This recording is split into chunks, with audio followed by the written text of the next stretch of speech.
আরজিকরে মহিলা ডাক্তারকে ধর্ষণ ও হত্যার ঘটনার প্রতিবাদে সরব কলকাতার জেলা কংগ্রেস। আজ আরজিকর হাসপাতালের সামনে উত্তর কলকাতা জেলা কংগ্রেসের পক্ষ থেকে একটি বিক্ষোভ কর্মসূচি এবং সুপারের কাছে ডেপুটেশন জমা দেওয়ার সময় পুলিশের সাথে ধস্তাধস্তিতে জড়িয়ে পড়ে কংগ্রেসের কর্মীরা। সাথে তাদের গেটের ভিতর ঢুকতে নিষেধ করা হয়। তাদের ডেপুটেশন কোনোভাবে জমা দিতে দেওয়া হয় না পুলিশের দ্বারা এবং সেই সাথে পুলিশ বাহিনীর নিরাপত্তা বাড়ানো হয় আরজিকর হাসপাতালের সামনে। এই বিক্ষোভ কর্মসূচির মূল বিষয় ও দাবি হলো কর্মরত মহিলা ডাক্তারের হত্যার জবাব চাই, সকল দোষীদের দৃষ্টান্তমূলক শাস্তি চাই তারা।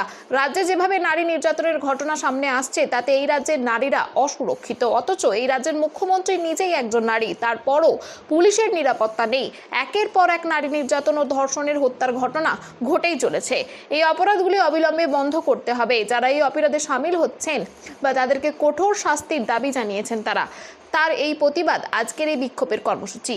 এই কর্মসূচিতে উপস্থিত ছিলেন উত্তর কলকাতা জেলা কংগ্রেস কমিটির সভাপতি শ্রী রানা রায়চৌধুরী, তাদের কর্মী সমর্থক ও নেতৃত্ববৃন্দরাও উপস্থিত ছিলেন। এই বিষয়ে তারা কি জানাচ্ছেন ওনাদের থেকে শুনবো বিস্তারিত। 24 আওয়ার্স আরামবাগের রিপোর্ট।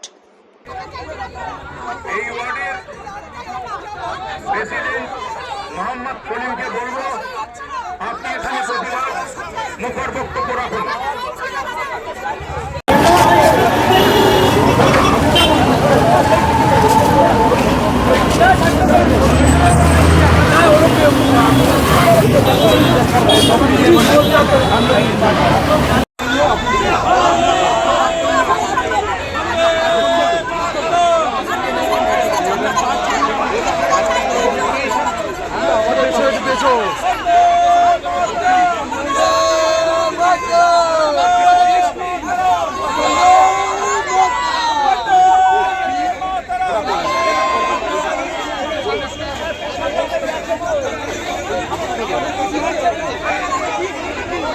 একজন মহিলা ডাক্তার যদি সেফ না হয় থাকতে দেবেন না দিদি।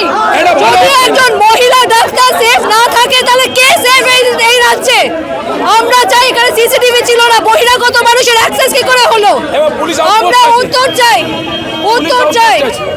এবং পুলিশ আমাদের ঢুকতে দিচ্ছে না। আমরা সুপারের সাথে দেখা করতে চাই, একটা ডেপুটেশন দিতে চাই। আমরা শান্তিপূর্ণভাবে এখানে এসেছি, পুলিশ আমাদের ঢুকতে দেওয়া হচ্ছে না কেন? আমরা উত্তর চাই। গতকাল যে অ্যারেস্ট হয়েছে, একজনকে অ্যারেস্ট করেছে পুলিশ, সেটা কি সত্যি সন্দেহজনক? আমরা জানি না। প্রথমে তো পুলিশই বলছিল এটা সুসাইড কেস, ধামাচাপা দেওয়ার চেষ্টা চলছিল। বিষয়ে কলকাতা শহরের বুকে এরকম একটা ঘটনা ঘটেছে, এর থেকে খারাপ কিছু আর হতে পারে না। একটা মহিলা ডাক্তার তার জীবনের কতটা দূর এগোতে পারত, তার জীবনটা চলে গেল। আমরা চাই যে সরকার একটা ইনভেস্টিগেশন প্যানেল করুক। সেখানে আমরা চাই যে কংগ্রেসের তরফ থেকে আমাদেরও রিপ্রেজেন্টেশন থাকুক। কেন আমরা জানতে চাই যে বাংলাতে কলকাতার বুকে এরকম ঘটনা কেন ঘটেছে এবং তা নিয়ে আমাদের সরকার কি করছে এবং যারা দোষী তাদেরকে কি শাস্তি দেওয়া হচ্ছে সেটা ইনভেস্টিগেশন চাই। কেন আমরা কালকে থেকে শুনতে পারছি যে এই ম্যাটারটাকে ধামাচাপা দেওয়ার চেষ্টা চালানো হচ্ছে।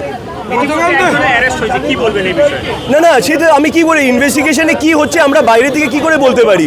আমরা ওই জন্য জানতে চাই যে আমরা একটা জাতীয় কংগ্রেস, আমাদের আজকে লিডার অফ দ্য অপোজিশন পার্লামেন্টেও আছে, আমাদের নেতৃত্ব বলতে চাই যে এখানে যে ঘটনাটা ঘটেছে এটা কিভাবে ঘটেছে এবং সেটা নিয়ে সরকারের কি পদক্ষেপ হচ্ছে।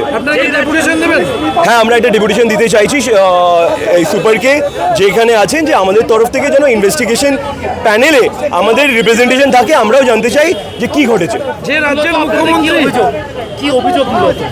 অভিযোগটা কি একজন মারা গেছেন আর গভর্নমেন্টের হসপিটালে একজন ডাক্তার মারা গেছেন, সেটা নিয়ে কি হচ্ছে, কি ইনভেস্টিগেশন হচ্ছে, কিভাবে হলো সেটা আমরা একটা পার্টি হিসাবে জানতে চাই। কি হয়েছে এখানে, একটা কলকাতার বুকে এরকম একটা নৃশংস ঘটনা কেন হলো, সেখানে আমাদের জাতীয় কংগ্রেসের তরফ থেকে রিপ্রেজেন্টেশন চাই।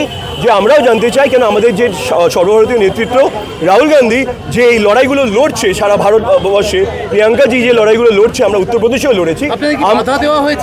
আমাদেরকে এখানে পুলিশ বলছে যে আমাদেরকে এই ক্যাম্পাসে ঢুকতে দেওয়া হবে না। তো ঠিক আছে, আমরা পুলিশের সঙ্গে এখানে ঝগড়া করতে আসিনি, এটা ঝগড়া করার জায়গা নয়। আমরা এখানে আমাদের রিপ্রেজেন্টেশন করতে এসেছি। ডেপুটেশন দেবেন। হ্যাঁ, যে রাজ্যের মুখ্যমন্ত্রী একজন মহিলা, সেইখানে দাঁড়িয়ে এই ধরনের ঘটনা কি? আপনি তো কিছুদিন আগেই দেখলেন যে অখিল গিরি একজন মহিলা মানে একদম গভর্নমেন্ট অফিসারের সঙ্গে কিভাবে কথা বলছেন, তাকে তো সরিয়ে দেওয়া হয়েছে, ভালো। আজকে এই ঘটনার সঙ্গে ওই ঘটনার কোনো সম্পর্ক নেই, কিন্তু এই ঘটনাটা আরও বেশি মারাত্মক। এই ঘটনাটাকে আপনারা বাংলার মানুষের চোখের সামনে যে ঘটনাটা ঘটেছে সেটা কিভাবে ঘটলো, একটা বড় এরকম গভর্নমেন্ট হসপিটালে একটা মহিলাকে কি করে মেরে ফেলা হলো, তার ইনভেস্টিগেশনটা আজকে এইখানে সিসিটিভি ক্যামেরা থেকে আরম্ভ করে কিভাবে কি ঘটনাগুলো ঘটলো, কারা দায়ী।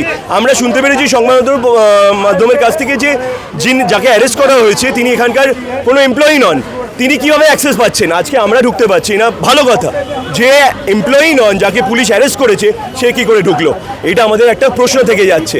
তো আমাদেরকে আমাদের একজন রিপ্রেজেন্টেশন থাকুক যিনি এই ম্যাটারটা জানতে পারবেন, গভর্নমেন্টের বা যারা ইনভেস্টিগেট করছে তাদের কাছ থেকে জানতে পারলে আমরাও মানুষকে জানাতে পারবো।